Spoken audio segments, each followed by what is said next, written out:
This is Ed. I'm in San Diego, not Maui, although I took this picture from the deck of our condo in Kahana, which is just north of Lahaina. Um, Not in Lahaina, but maybe 10 miles north. So that's a real rainbow, and that's a real scene. Michael Piker is with us today from the UK. Just got back yesterday or the day before from Sardinia. And Jeremy Chandar owns Pinewood Relocations, and that's near what, Heathrow, I guess, huh? Around there. Yeah, it is. It's literally 6 miles from Heathrow Airport. Yeah. So Jeremiah, so he and I were just having a get together for the first time, really. Although he remembered meeting me at a Cirque Magellan thing in Paris last century, I think. But and so we're so we had a talk, yeah. And so Michael has been on our program several times, and recently we had a discussion about measuring the value of an international assignment, and it benefits company, it benefits the assignee and family if it's done right, and of course the service providers, are there to be helpful or screw it up. So that was the basis of the discussion. And Michael, I definitely want to hear about Sardinia, but tell us about what you're seeing out there with companies restructuring, layoffs, and relocations are still going on though, but maybe not as much, right? Yeah, so a lot of disintermediation in the market, probably for three or four extrinsic factors. For supply and demand mismatch. So demand has gone down for hiring, but and then you've got AI disruption going on. You've got macroeconomic problems in Israel and Ukraine, as we know, and tepid growth economically. So, but that being said, there's still volume, but it's targeted. Then you've got, of course, virtual assignments, remote working, lots of other things that are compounding this compression. From what I can hear, the RMCs, there's still some consolidation going on. Corporate relocations are still a bit of a roller coaster with my peers. But if you've got a very specialized role for a particular country, you can add value day one, they'll send you. But the Yeah. traditional expatriate cost and assignments, of course, have shrunk dramatically. Okay, we're going to come back to that. I want to introduce you to a friend. This is Melissa Poots, and she is an AI expert, recognized AI expert. Michael is a corporate exec, total rewards, compensation, benefits, anything to do with comp and ben and employment, including the mobility aspect. Jeremy Chandar, who you just met, is the owner of a relocation management company, more of a boutique, and then a giant. And my new friend Melissa has been on our show a few times. Just recently, she was a guest on the medical TV show. And prior to that, she was a guest with a friend from Germany. We had a discussion about women in tech and in business. And Michael had some questions that he sent to me about AI and the different forms of it. And I had just mentioned before you got on the screen that you are a recognized expert in that. Michael, would you please ask Melissa one of those three questions you sent me about Yeah, GBT and AI and all that? yeah. So very nice to meet you, by the way. I've penned some recent articles at World of Work about generative AI. So I guess the first question I have is very basic. Do you think with the emergence of generative AI that the disruption is going to eradicate many jobs in the world? Or if so, how so, or not so? What's your view? Well, nice to meet you, Michael, and nice to see you again, Jeremy, and Edwin, of course. There is going to be tech disruption. I think there's already been tech disruption since ChatGPT come out, so we can't deny that it's not going to happen. I've seen communication teams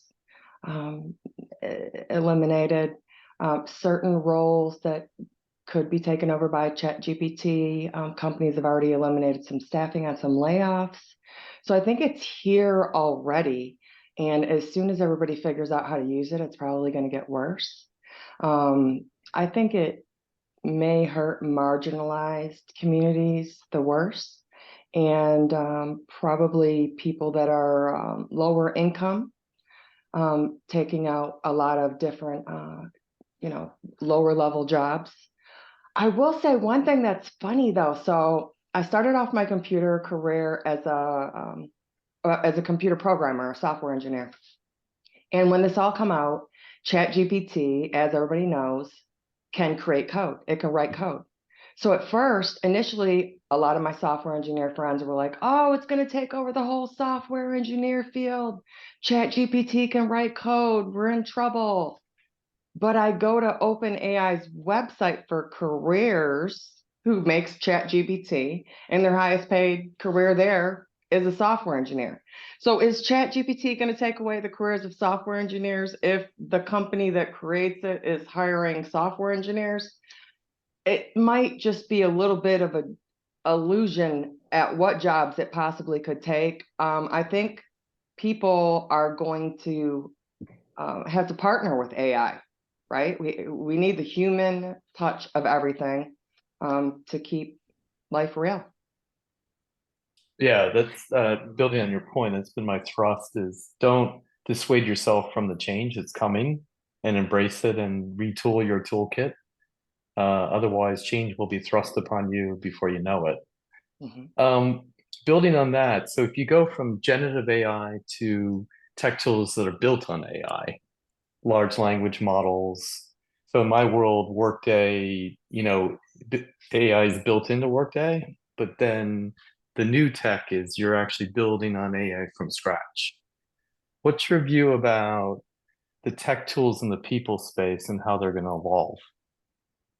Well, there's definitely two different types of large language models that you've just described. And I think a lot of people know about the open public source large language models that has drug information off of the internet, and a lot of people are suing and doing copyright because they're not sure if it took their information. But there's this whole other side of large language models and creating your own large language models. If you work in a corporation that's large enough, that has enough capability to dibble dabble in Gen AI, like Deloitte, where I work at, you can build a different type of large language model. For instance, a lot of the public sourcing is sort of taking information, stealing it, which could possibly lead to copyright lawsuits and could change the whole landscape of what we're doing right now, depending on how those lawsuits come back. But if you create your own large language model and you work for a company, and you already have access to all of that data. So for instance, Deloitte is a financial company that's been around over 100 years. If there's anything that Deloitte has, they have financial data of their own financial data that already has contracts, that already has permissions, that already has rules and policies and cyber security that is applied to it. Not only that, but we're a large company that worries about responsible AI ethics and doing it the right way. So there's two very different types of large language models that could be used in different ways that could be used by different people.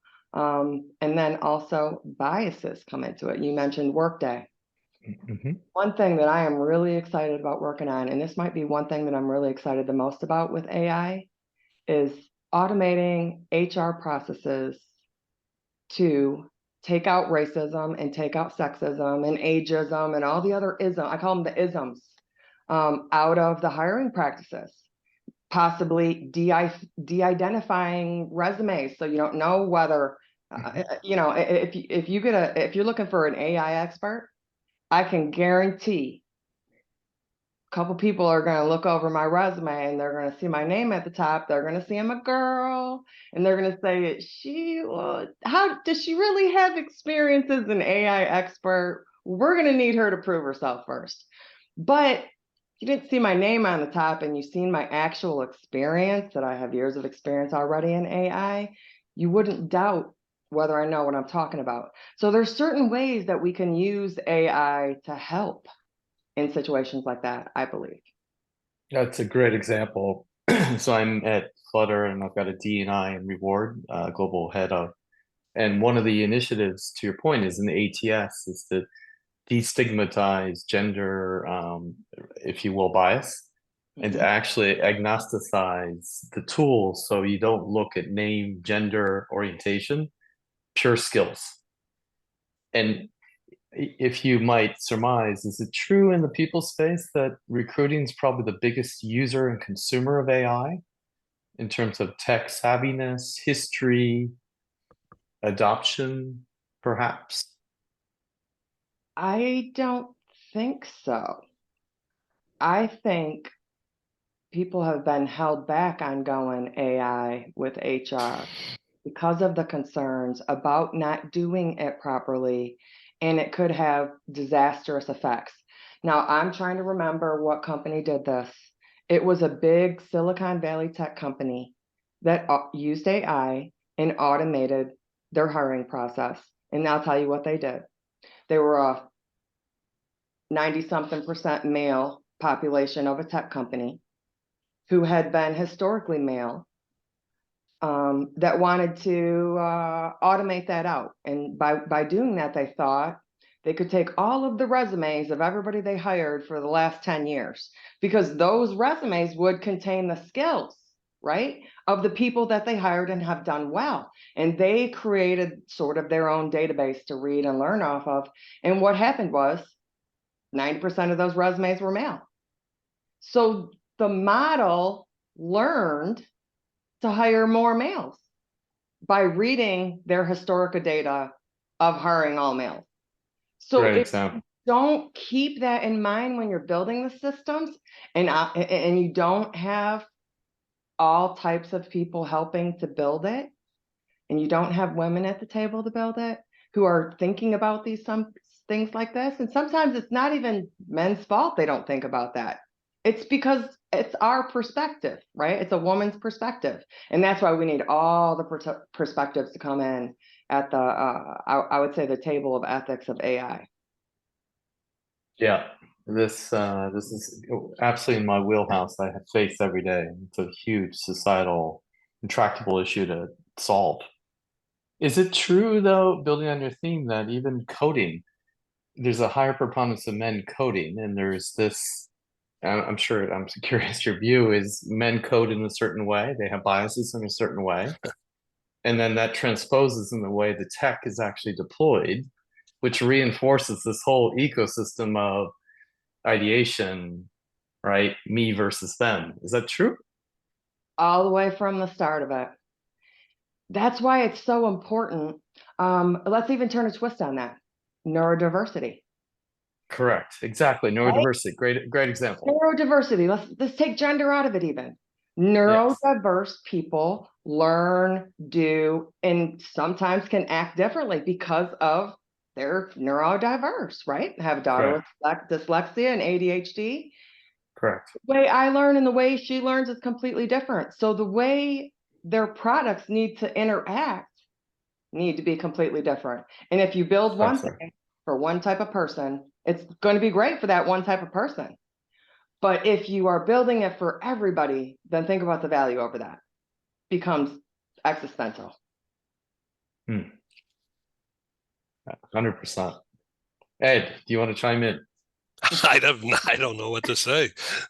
So, Jeremy, what do you think? Are you glad you spent some time here? Well, I only found out about it a minute before the show, so this is a completely new subject for me. But I have to say that in the last, so I set up my business in 2022. So just 12 years, 12 months and a couple of weeks now we've been running. And all of our LinkedIn posts have been written by AI. What I find though is AI has a place, but it tends to play things very cautiously and very safe. Back to your point, Melissa, and to yours, Michael, about the system is playing safe. And that isn't good because when we're talking, I'll give an example. Spotify has a chat GPT as an AI tool, and it comes up with a great American voice, and it says, "Hey, this is what you'd like to listen to today," and I guarantee it's wrong every time. I don't want to listen to that. How does it know? It says on Tuesdays you like to do this, and I've got a feeling that what chat AI generally will do is play it safe. And when we're mobilizing people, repatriating, expatriating, we're dealing with human beings who have such incredibly diverse needs, including schooling challenges for their children. And sometimes children have learning requirements, and AI will not do it. I found out about one particular phone operator that already uses hundreds of AI functions for human resources and for mobility, but it plays it safe. And I feel the way that perhaps many people do. I don't like call centers, and I don't like having to press a button. Has my question been answered? No. Would you like to talk to a human being? Yes, please. And that's why we set up our business. I don't think AI is going to make people more clever. I think it's going to make people more stupid because it's playing it safe. If I Wow. like blue Open cars, something up right there when you said that. I'm sorry to interrupt, but you just opened something up because that's what they said at the beginning of the internet. When the web came out, right? hey, I'm a All the dinosaur. knowledge, right? Exactly. But it's tech disruption, right? And that was another tech disruption. And you really have to get your, you know, it's going to disrupt a lot of things and change a lot of things. And it's so hard to say whether it's going to make us smarter or whether it's going to make us dumber. But let me give you one example of, I think, how AI could really help us get smarter. And this is a medical example. So you take a doctor, let's take a new doctor. He's only been a doctor for 2-3 years. Say in that 2-3 years, he's read 500 medical charts. Maybe 40 of those medical charts are people with diabetes. Or you take a EHR system that has all of the medical records from everybody in the whole United States in it. You know, we don't have one like that, but we're using this as an example. And it has millions of people with diabetes in there, with files in there. And you use that computer system to read those files and learn everything about the people with diabetes and then come up with a cure. Can a doctor do that in a day like you can with an AI system? Or does that doctor have to have 30, 40, 50 years of experience to get that breadth of knowledge, and then he's ready to retire? Or he's so good at what he's doing, you can't even get into that doctor. And they had this, and I read an article the other day about a kid with ChatGPT. He had been to the doctor for years and years and years. He had pain, and pain is, I guess, hard to solve. And people just give you pain pills and they don't really figure out what's wrong. So it's hard for doctors to solve for pain. This kid's mom used ChatGPT and figured out what was wrong with him. And he had been up to all different kinds of doctors. So there's a possibility that these systems could become so smart that we all might become smarter because of what we learn from it, right? So the application, yeah. Or we might rely on it too much and not be smart at all. You're right. And to your point, Melissa, I read a book called The Decisive Moment, and it's fascinating to read because with great skill and knowledge and training, sometimes we act against our instinct based on the knowledge we've learned. And it gave an example of a pilot flying an aircraft over Japan, over Tokyo, and at a particular moment, the aircraft engine stopped working. all of the training that the pilot had been given, extensive training, said you should go into a descent to clear the engines, to clear them. At that particular moment, he decided against the technical knowledge to fly upwards, and he saved everybody on the flight and everybody down on the ground. That was human skill. Exactly why I think that you need a human touch to partner with AI, right? Well, that works. Yes. There's, there's even AI systems out there that make decisions. Oh, they take information and they make a decision on it.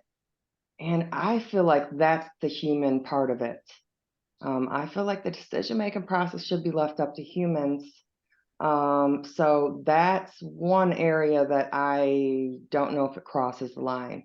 But I guess if you train a system to learn enough decisions over a certain amount of time that worked out right, let's take a auto company, and let's think of a decision tree.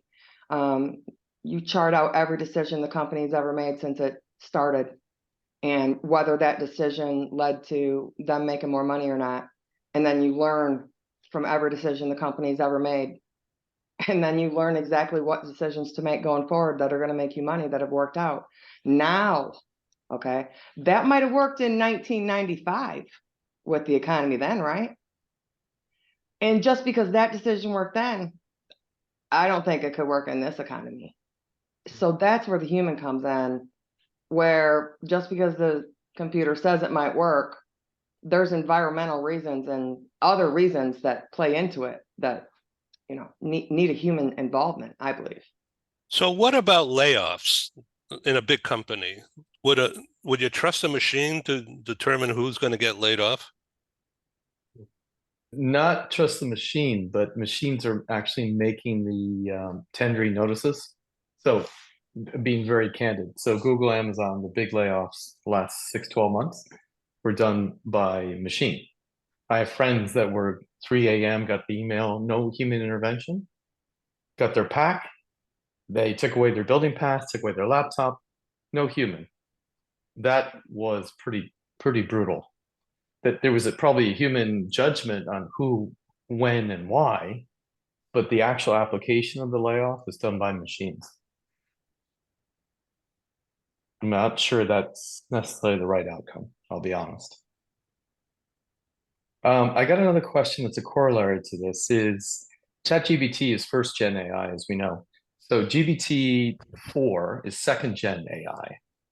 So back to my colleague, how do you view second gen AI being different? And what are the implications as we go down this path of multi-generational AI? How's it going to play out? Man, I was playing with ChatGPT-4 the other day, and let me tell you what it can do that I think is amazing. That goes back to Yes. being a developer. Images. So do y'all know what a flow chart is?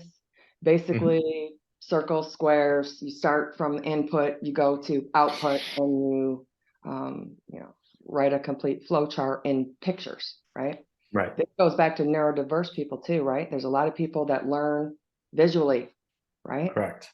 So this brings up a whole thing. You can write a flow chart of building an entire application in picture, snap a picture with your cell phone, upload it into GPT-4, and it will write the code of the picture of the workflow.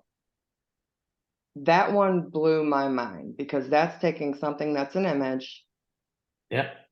and turning it into an application. I made a mobile application in 5 minutes. So it can take large data set with a large language model, if I hear you correctly, aggregate it, code it, all in one app. No human intervention. Other than writing the flow chart, because you still got to gather your design requirements and gather what your application's going to do. That's where the human intervention is, right? Right. ChatGPT can't decide what you need an app for, or it can't decide what your business wants, or it can't decide what your customer needs, right? So you decide that, you put it in a picture, and it builds it. within minutes. Now that I thought was kind of a game changer. That's pretty impressive. And let me tell you another thing, GPT-4 medical images. Okay, let me describe another medical problem that's kind of unsolvable sometimes. Say you have a blood somewhere in your body. They don't know where it's coming from. You have a leak. Your blood levels are going down and they don't understand why, and they can't really find it. Now, they look on MRIs, they look on CAT scans, they look on whatever they look on, and they can't see where this blood's coming from, but they know you're bleeding somewhere internally. Now you take a computer system. Now, this system would have to be huge because radiology files are large. You take all of the radiology files from all of the people who have had internal bleeding, and you have a computer analyze them. And that's when you get down to the minute spot of exactly where the bleeding could be from a specific person that a doctor might not see with his eye.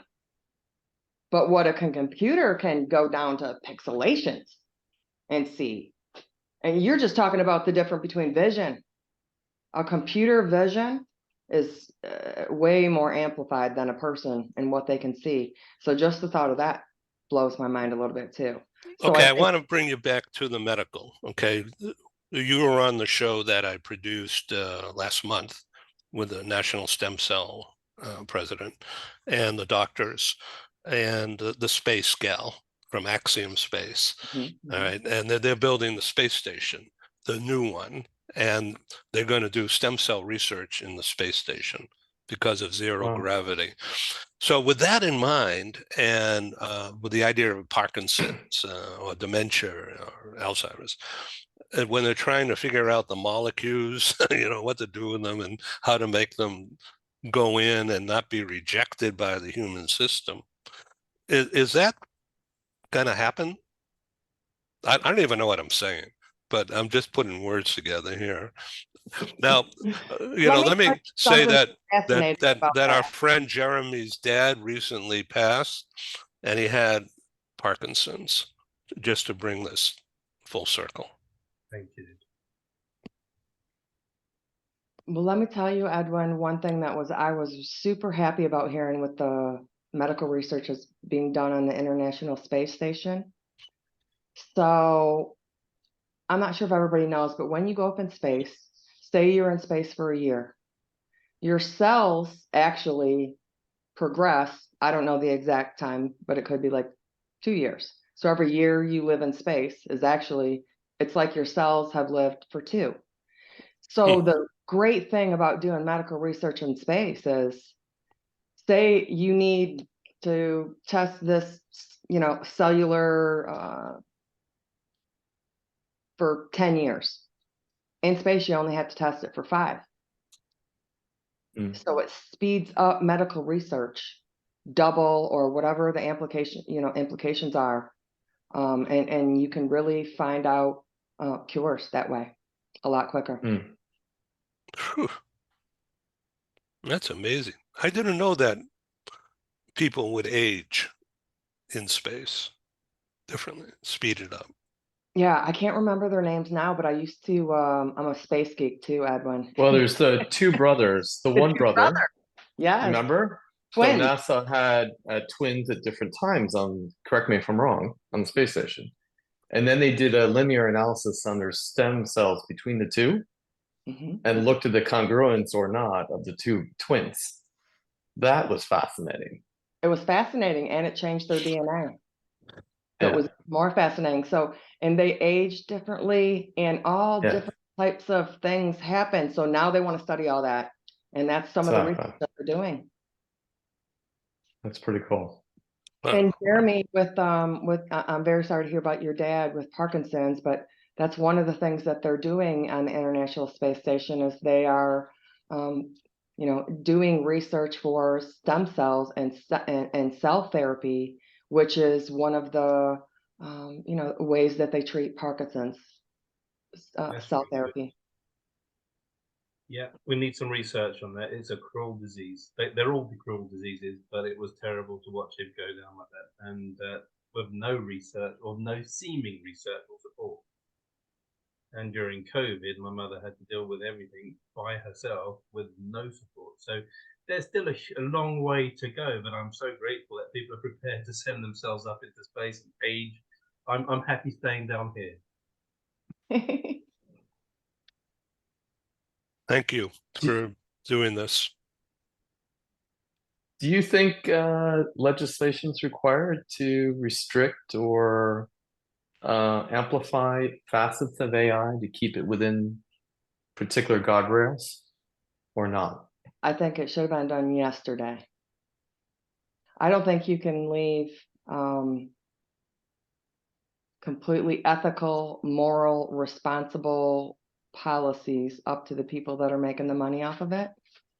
So I believe the people that need to make the policies need to be the people that don't have their money in their pocket with AI, to be able to step back and think about what we should do for the greater good of humanity. On the other side of the handle, I'm a tech disruptor, but I think we need to do it responsibly. I agree.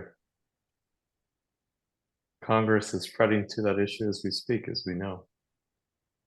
I think we need to get some training for Congress so that they understand what AI is. It's so new, Yes. nobody really knows. We need to have the right engineers that are discussing what should be done with Congress. People that are building the systems that should be talking to them, I believe, and maybe not the C-suiters. So I think pulling in a little diversity of conversation into the White House would be good. Well said. Well, we'll circulate the show everywhere and we'll see what happens. Send it to the White House. We're seeing it already, aren't we? We're seeing it with all these increases in conflicts, and AI is having a massive part to play. And I think perhaps Hollywood, and I remember reading this a while back, that many film producers in Hollywood believe that they are almost futurologists and that they are predicting the future by making the science fiction movies they're making. And we can sometimes see these things happening. I remember in probably in the 1990s, watching the film The Sleeper with Woody Allen. Mm-hmm. What a great film. Fantastic film. And what they were showing in that film, we pretty much have now. Electric cars, genetically modified foods, whatever it might be, they were already showing it. All the Schwarzenegger movies. And I think now with war, this is happening. And so there does need to be legislation to protect people from abusive systems. So what about AI applications to the gambling industry? Michael, have you seen that?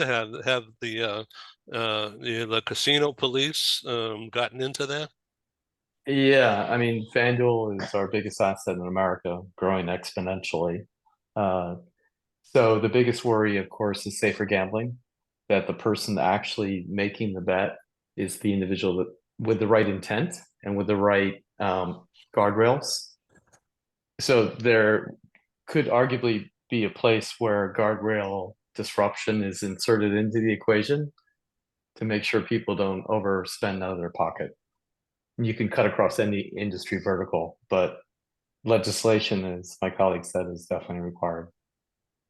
Interesting you mentioned that, Michael, because we're bringing somebody in at the moment to the UK who is a psychologist to curb and to control spending in gambling.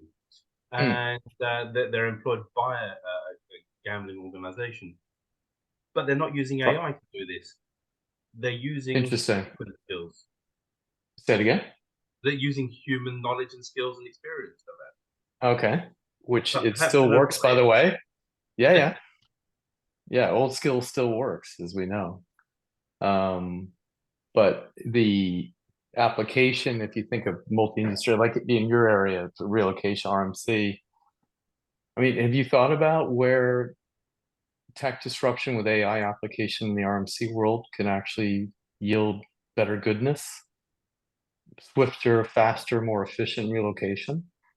Definitely. We hosted an event recently at the Shard, and we had some really good speakers there, and well, some really, really well-known mobility experts, and their challenge is there's too much technology and it's not all communicating yet, and it's how do we bring it together, and going right down to basics, including not working with the words policies anymore, because people say policies implies policing. And so it's about, again, how this technology will work, because every individual wants to be treated with respect and dignity and as an individual. And if we go to your point earlier on, Michael, about the organizations that laid off people through AI, there's no humanity in that whatsoever. And mobility processes can be put in place, but it won't replace the human instinct to do well. I still remember with Reuters in one of the first Gulf wars, and GDPR had come into effect at that time, and some poor unfortunate men were blown up in their vehicles, and GDPR would have said you cannot get their passports or repatriate them or the deceased in the vehicles. And the head of mobility said, I don't care what GDPR says, I need to bring them back for the family's sake. And if we look at AI, how would it act in that way? Would there be a human interaction there that says, I need to be caring and nurturing and to show duty of some care. decency? There's a great advert at the moment on British television. I don't know if it appears across the US. It's a beer advert, and you have a robot running, and it could do all the things human beings can't. And it stands outside the shop, and it watches outside the bar, and it watches human beings drinking the beer, and it says, "I don't know what it's like." Cheeky but effective. So, Michael, I want to invite you back to HSBC. Are you going to be in London on December 7th? We're doing it again at HSBC live, and Pearl Harbor Day. I know. So it's December 7th. Now, I should be. Well, good. Come over to HSBC. I'll send you the invite. Yeah. And be a live speaker. Sure. You know what? It's going to be workshops.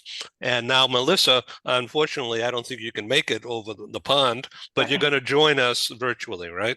Yeah. And we're going to talk about AI in that session.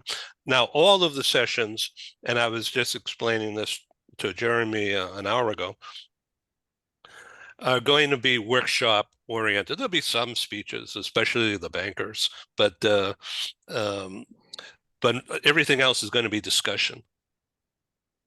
And so this kind of an atmosphere that we have here, human generated, but we're going to be talking about AI, and this is just fascinating. Thank you, all of you. Thank you for having us, Edwin. Yeah, it's wonderful. So I will keep you guys informed about the next medical show. We're going to do it.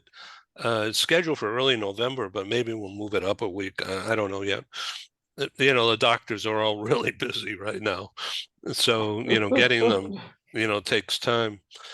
So I thank you, Jeremy, for your time and your kind interest to think about Global Press Club, and we'll talk about all that later.